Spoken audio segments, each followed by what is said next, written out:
बहुत सारे पेरेंट्स हमसे एक सवाल पूछते हैं कि सर जो स्कूल की रैंकिंग निकलती है वो निकलती कैसे है, उसके कौन कौन से ऐसे पैरामीटर्स हैं जिससे कोई भी इंस्टीट्यूट या कोई भी एजेंसीज किसी स्कूल को रैंक करती है। उस सारे पैरामीटर्स के बारे में हम बात करेंगे। आप जानकर चौंक जाएंगे कि ऐसे ऐसे पैरामीटर्स बनाए गए हैं जो कि आपको भी, हर एक पेरेंट्स को ये वीडियो जरूर देखना चाहिए।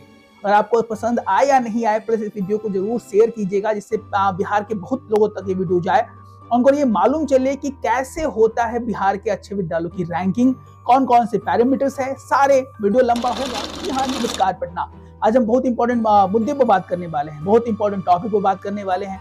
बहुत सारे पेरेंट्स सोचते होंगे सर रैंकिंग क्या ऐसे ही बांट ली जाती है, कि आपकी रैंकिंग ये, आपकी रैंकिंग ये, चलिए बांट लिया जाए। ऐसा कुछ नहीं है पेरेंट्स, कुछ कुछ पैरामीटर्स हैं, कुछ क्या पूरा 1500 नंबर का लोग का तो एग्जामिनेशन स्कूल्स का भी होता है हर एक साल। जनरली एजेंसीज के थ्रू, बहुत सारी एजेंसीज है, C4 रैंकिंग करके, educationworld.in करके बहुत सारी रैंकिंग है। जनरली हम लोग अच्छे अच्छे मैगजीन्स को ही फॉलो करते हैं और जो सटीक जानकारी है उसी को आपके साथ शेयर करने का प्रयास करते हैं। तो जो रैंकिंग्स है, जो पैरामीटर, जो फर्स्ट पैरामीटर्स है generally coed day working schools का पेरेंट्स, पहला पैरामीटर्स है वह है teachers welfare and development. Teacher के वेलफेयर और डेवलपमेंट के बारे में विद्यालय कितना सजग है, कितना जागरूक है और कितना कार्य कर रहा है, ये कहीं ना कहीं विद्यालय की रैंकिंग्स को बढ़ाता और घटाता है। अब इसके पीछे का साइंस ये है कि अगर कोई भी विद्यालय अपने टीचर्स के प्रति ही डेडिकेटेड ना हो, जो कि अमूमन बहुत सारे विद्यालय नहीं होते हैं, तो टीचर्स वहां पे मन लागे काम कैसे कर पाएंगे, अपना 100% कैसे देंगे, ये सारी चीजें बहुत ज्यादा इंपॉर्टेंट है। पेरेंट्स, आप जानकर इन तथ्यों को चौंक जाएंगे कि बहुत सारे विद्यालय तो 2-2 महीने पर टीचर्स की सैलरी देते हैं और मजबूरन कोई ना कोई टीचर्स वहां पे काम करना होता है due to so many reasons. तो पहला है यहाँ पर जो कि पैरामीटर्स है, जो 100 नंबर का आता है, ये जो है teacher welfare and development. Teacher और वेलफेयर और डेवलपमेंट में सबसे पहले नंबर पे इसको रखा गया है। जो भी विद्यालय अच्छे से टीचर के वेलफेयर पे, टीचर के डेवलपमेंट्स पे काम करते हैं, उनमें 100 नंबर पे कितना नंबर आता है वो विद्यालय टॉप रैंक में आने लगते हैं। दूसरा सबसे इंपॉर्टेंट पॉइंट है वह है टीसी ऑफ फैकल्टी।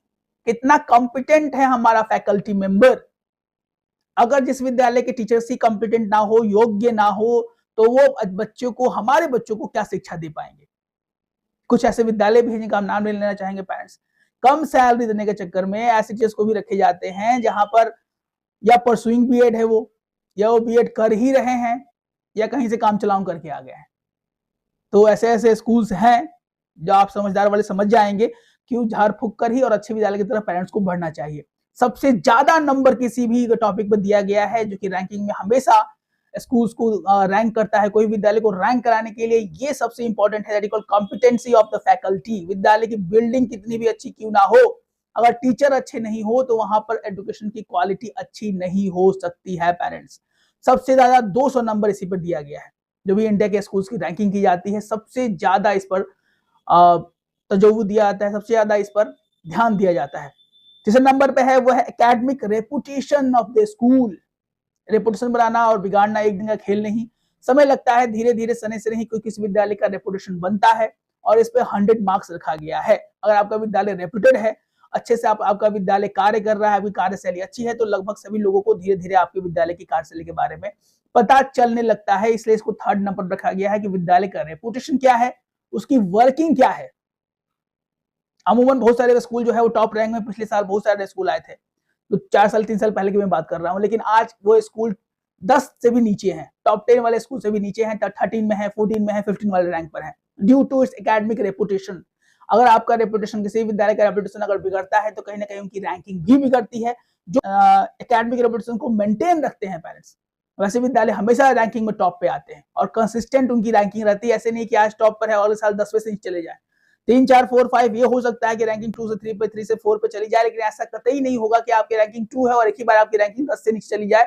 इससे कहीं ना कहीं मतलब है कि आपका रेपुटेशन उतना बढ़िया और उतना उम्दा नहीं है। पेरेंट्स, सबसे इंपॉर्टेंट एकेडमिक रेपुटेशन जिसको 3rd नंबर पर रखा गया है, ये भी 100 मार्क्स का होता है। 4 नंबर पे होता है को करिकुलर एजुकेशन एंड इंटरनलिज्म। को करिकुलर एजुकेशन क्या है, बच्चों को पढ़ाने की शिक्षा दीक्षा की शैली क्या है, कैसे टीचर्स बच्चों से इंटरेक्ट कर रहे हैं, उनका बिहेवियर क्या है, कहीं ना कहीं ये विद्यालय को राइज भी करता है और फॉल भी करता है।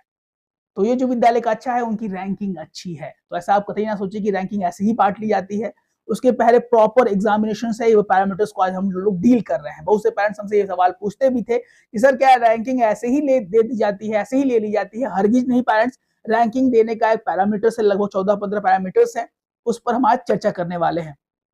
उसके बाद है स्पोर्ट्स एजुकेशन। आजकल कहीं ना कहीं विद्यालय पर ही ये जिम्मेदारी है, विद्यालय के कंधे पर ही, कि बच्चों को स्पोर्ट्स से भी रिलेटेड जितने भी इंफॉर्मेशन हैं, जितने भी एक्टिविटीज है विद्यालय में कराई जाए, जिससे बच्चों के सर्वांगीण विकास, जिसको हम बोलते हैं ओवरऑल डेवलपमेंट, सही तरीके से हो पाए।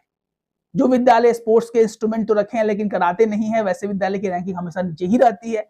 और जो विद्यालय के पास इंस्ट्रूमेंट है और कराते भी हैं, वैसे स्कूल जो है वो टॉप रैंक पर आते हैं पेरेंट्स। तो यहाँ पर स्पोर्ट्स भी एक अहम रोल प्ले करता है, जो कि नंबर 5 पर रैंक कर रहा है, और इसका भी 100 मार्क्स दिया जाता है किसी भी विद्यालय को रैंक कराने से पहले, इस पर भी विचार किया जाता है। नंबर 6 है, वह है करिकुलम एंड पैडागॉजी। कौन सा करिकुलम आप फॉलो कर रहे हैं, कितने ऑथेंटिक तरीके से आप फॉलो कर रहे हैं।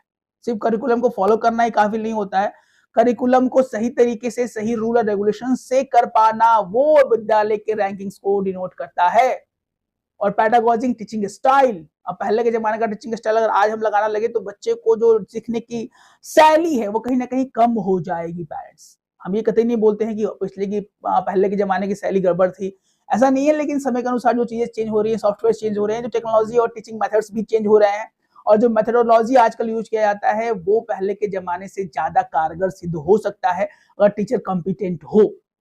तो कहीं ना कहीं इसकी भी रैंकिंग की जाती है, ये भी 100 नंबर का होता है, इसको 6 पोजीशन पर रखा गया है पेरेंट्स। नंबर 7 पर है, वो है इंडिविजुअल अटेंशन टू स्टूडेंट। सबसे बड़ी बात और सबसे इंपॉर्टेंट बात है वो इंडिविजुअली आप बच्चे पे कितना अटेंटिव हैं, जो कि बहुत सारे विद्यालय नहीं होते हैं। ये जानकर आपको लगेगा कि सर सही में ऐसा, हाँ जी हाँ, बहुत सारे स्कूल्स हैं जो कि अटेंटिवली इंडिविजुअल बच्चे पर अटेंटिव नहीं हो पाते हैं, due to so many reasons. इसकी भी रैंकिंग जो है वो 100 रखी जाती है। तीसरा है लीडरशिप एंड मैनेजमेंट क्वालिटी, बच्चों में शुरू से ही डेवलप कराना।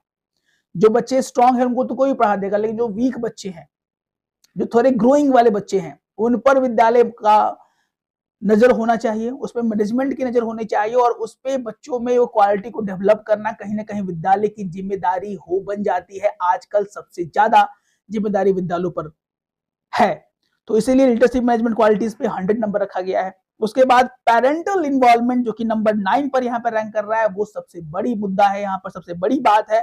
पेरेंटल इन्वॉल्वमेंट भी आजकल जरूरी है, क्योंकि किसी भी बच्चे का विकास वो ट्रायंगुलर होता है, पेरेंट्स, टीचर एंड स्कूल। कोई सिर्फ स्कूल पर ही जिम्मेदारी लाद के अपने आप को स्ट्रेस फ्री नहीं कर सकता है, कोई भी पेरेंट्स सिर्फ टीचर्स पे ही अपने सारी रिस्पॉन्सिबिलिटीज को लाद कर पेरेंट्स फ्री नहीं हो सकते हैं। तीनों आदमी के सहयोग से बच्चों का विकास हो सकता है, ये संभव है। टीचर्स का बच्चों से कोऑर्डिनेशन हो, बच्चों का पेरेंट्स से कोऑर्डिनेशन हो, स्कूल का भी टीचर से अच्छा रिलेशन हो, तभी तीनों आदमी मिलजुल कर जब वर्क करते हैं तो ये 3 साइकिल रिलेशनशिप है, जिससे बच्चे डेवलप होते हैं, उनके सीखने की ऊर्जा बढ़ती है, और बच्चे अच्छे विद्यालय में इसीलिए पेरेंट्स चाहते हैं कि भेजा जाए उन्हें, क्योंकि ये चीजें अच्छी तरीके से कार्य कर पाए। ये रिलेशन बहुत जरूरी है पेरेंट्स, कहीं ना कहीं ये सबसे इंपॉर्टेंट पॉइंट निकल के आता है, that is called parental environment. इसको नंबर 9 पर रखा गया है। 10 है, वो है इंफ्रास्ट्रक्चर प्रोविजन। नया एज, न्यू टेक्नोलॉजी। टेक्नोलॉजी आज आए दिन, दिनों पर दिन चेंज हो रही है, आप देख ही रहे होंगे कितनी टेक्नोलॉजी फास्ट चेंज हो रही है, और लेकिन वही उनका पहले वाले किसी बड़े तरीके से ही बच्चों को पढ़ाया जाए, एआई के चैप्टर्स ऐड नहीं किए जाए, तो आने वाला जमाना एआई का है। बहुत सारे टेक्नोलॉजिकल इंप्रूवमेंट हो रहा है पेरेंट्स, और आने वाले 4 से 5 सालों में आप देखेंगे कितना बड़ा बूम जो है इंडिया को देखने के लिए मिलेगा। अगर एजुकेशन में भी इसको कोरिलेट नहीं किया गया, इसको इंटीग्रेट नहीं किया गया, तो बच्चों का डेवलपमेंट अच्छे तरीके से नहीं हो पाएगा। ये भी इस पॉइंट्स में रखा जाता है, इंफ्रास्ट्रक्चर प्रोविजंस कितना है, कितना इंफ्रास्ट्रक्चर वहां पर बच्चों को दिया जा रहा है, कितने बच्चे उसको कॉप अप कर पाते हैं, बच्चों को कितना दिया जा रहा है, मतलब रियलिटी में दिया जा रहा है, ऐसे नहीं बस खोल के दिखा दिया जा रहा है कि देखिए बच्चों ये सब ये है, चलिए हो गया प्रैक्टिकल। बहुत सारे विद्यालय इस तरह के हैं, पेरेंट्स नाम नहीं लेना चाहेंगे हम, लेकिन कुछ ऐसे विद्यालय हैं जो बच्चों को बस खोल के दिखा दिया जाता है कि चलिए ये रहा लैपटॉप, ये रहा कीबोर्ड, ये रहा माउस, लेकिन सही में वर्क कराना, उनको सिखाना, ये बहुत ही बड़ी जिम्मेदारी है विद्यालयों पर। तो इसलिए पेरेंट्स आप जागरूक रहें और अच्छे विद्यालय की तरफ ही बढ़े, हमारा आपसे निवेदन रहेगा। इस वीडियो को ज्यादा शेयर करें, पेरेंट्स जागरूक हों, उनको मालूम चले कि रैंकिंग इंपॉर्टेंट क्यों हो जाती है, रैंकिंग्स निकाली कैसे जाती है, किन किन पैरामीटर्स पर चेक किए जाते हैं, और एक कहीं ना कहीं विद्यालय रैंकिंग्स पेरेंट्स को एक सहूलियत देते हैं कि कम से कम ये विद्यालय सही है और सब विद्यालय से, in the sense of so many things, 15 parameters are there. उसके बाद mental, emotional and wellbeing service. Mentally, emotionally बच्चों को एक सहयोग देना, ये कहीं ना कहीं आजकल टीचर्स का एक बहुत बड़ी रिस्पॉन्सिबिलिटी टीचर्स पर है, कि बच्चों को कोरिलेट किया जाए, बच्चों को इनहेंस किया जाए, बच्चों को मोरली बूस्टअप किया जाए, ज्यादा टॉर्चर ना करके बच्चों को पढ़ाया जाए। बहुत सारे ऐसे बच्चे हैं जो स्कूल जाने से डरते हैं due to the behaviour of the teachers, due to the behaviour of the school environment. बच्चे विद्यालय जाने से डरते हैं। तो कहीं ना कहीं ये हमारे टीचर्स की रिस्पॉन्सिबिलिटी है कि इसके जो इन्वायरमेंट बच्चों को दिया जा रहा है वो अच्छी तरीके से दिया जाए। ऐसा दिया जाए कि बच्चों को डेली स्कूल आने का मन करे, उनको फोर्स ना करके। बच्चे फोर्स करे पेरेंट्स को कि सर मुझे पापा स्कूल जाने दो। इस तरह का एनवायरनमेंट स्कूल की रिस्पॉन्सिबिलिटी है, पेरेंट्स का भी है, लेकिन स्कूल का अगर एनवायरनमेंट अच्छा हो तो बच्चों का मन करेगा कि स्कूल हम डेली जाएं। उसके बाद स्पेशल नीड सर्विस, बहुत सारे स्पेशल नीड सर्विस, स्पेशल बच्चे होते हैं, बहुत सारे स्कूल जो है इस तरह की सर्विस प्रोवाइड कराते हैं। ये भी रैंकिंग में सबसे इंपॉर्टेंट है, ये भी 100 मार्क्स पर है, 12 नंबर पे है। थर्ड है वैल्यू फॉर मनी, जितना मनी विद्यालय चार्ज कर रहा है अपनी सर्विस के लिए, कहीं ना कहीं वो मनी बच्चों को मिल रहा हो इन द सेंस ऑफ सर्विस, तो पेरेंट्स सेटिस्फाइड रहते हैं कि इतना खर्च करने के बाद बच्चों को कुछ हमें दिख रहा है। बहुत सारे पेरेंट्स ऐसे हैं जो कि बार बार कंप्लेन करते हैं, सर इस विद्यालय में डालने के बाद हमारे बच्चों में डेवलपमेंट के नाम पर 0 हासिल किया है। तो बहुत सारे ऐसे स्कूल हैं जो कि पेरेंट्स लगते हैं कि हम सर उतना देने के बाद भी हमें जितना विकास चाहिए, ट्रायंगुलर विकास सपोर्ट देने के बाद, टीचर्स का कोऑर्डिनेशन देने के बाद भी बच्चों में उस तरह की फैसिलिटीज या उस तरह का डेवलपमेंट नहीं हो पा रहा है, तो एक पुनः विचार का विषय बन जाता है पेरेंट्स। उसके बाद कम्युनिटी सर्विस बच्चों से कराना आजकल मैंडेटरी है। उससे एक भावना उत्पन्न होती है बच्चों में, एक सद्भावना उत्पन्न होती है, एक कोऑर्डिनेशन डेवलप होता है बच्चों में कि हम एक कम्युनिटी के पार्ट हैं, न्यूक्लियर नहीं है, यहाँ पर सारी चीजें जुड़ी हुई हैं। और कहीं ना कहीं ये बच्चों के बिहेवियर को चेंज करता है, उनके बिहेवियर को मॉडिफाई करता है, और वे अपने देश और समाज, हमारे देश और समाज के अच्छे नागरिक बनकर कहीं ना कहीं हमारे देश का नाम और समाज का नाम रोशन करते हैं। तो ये 15 पैरामीटर्स है पेरेंट्स, जिससे किसी विद्यालय की रैंकिंग निकाली जाती है। अब इसमें बहुत सारे लोग का ये मत हो सकता है इसको ऊपर नीचे तो कर सकते हैं हम लोग, क्या ऐसे कोई मॉडिफिकेशन या कुछ ऐसा, तो देखिए बहुत सारी चीजों में ऊपर नीचे किया जा सकता है, लेकिन लगातार किसी विद्यालय की रैंकिंग सही आ रही हो, टॉप क्लासेस की आ रही हो, तो आप उसको नहीं बोल सकते हैं कि नहीं उसकी रैंकिंग हमेशा बिगाड़ी ही गई है। वही विद्यालय की टॉप आ रहा है, रैंकिंग तो कोई भी बिगाड़ सकता है, कोई भी कुछ कर सकता है। तो इसके लिए हम ऐसा कुछ नहीं बोल सकते हैं, जो हमारे पास तथ्य है उसी की जानकारी, उसी के मुद्दों पर, उसी के डेटा के आधार पर हम किसी तथ्य को समझाने का प्रयास करते हैं, हम अपने पेरेंट्स को, अपने गार्जियंस को बताने का प्रयास करते हैं, जिससे उनका नामांकन उनके सपनों के विद्यालय में, उनके बेस्ट स्कूल्स में हो, जिससे हमारे बच्चों को, आपके बच्चों को बेस्ट एजुकेशन मिल सके। बिकॉज पढ़ेंगे बच्चे तभी तो बढ़ेंगे बच्चे। अभी तक हमारे बैचेस में आपने एनरोलमेंट नहीं लिया, जहां तैयारी जीत की चल रही है, बिहार के बहुत सारे प्यारे प्यारे बच्चे हमारे बैचेस में एनरोलमेंट है to get admission in the top 20 school in Patna Bihar. मिलते हैं अपने और अच्छे वीडियो के साथ, तब तक स्वस्थ रहें, मस्त रहें, इसी मनोकामना के साथ। जय हिंद, जय भारत।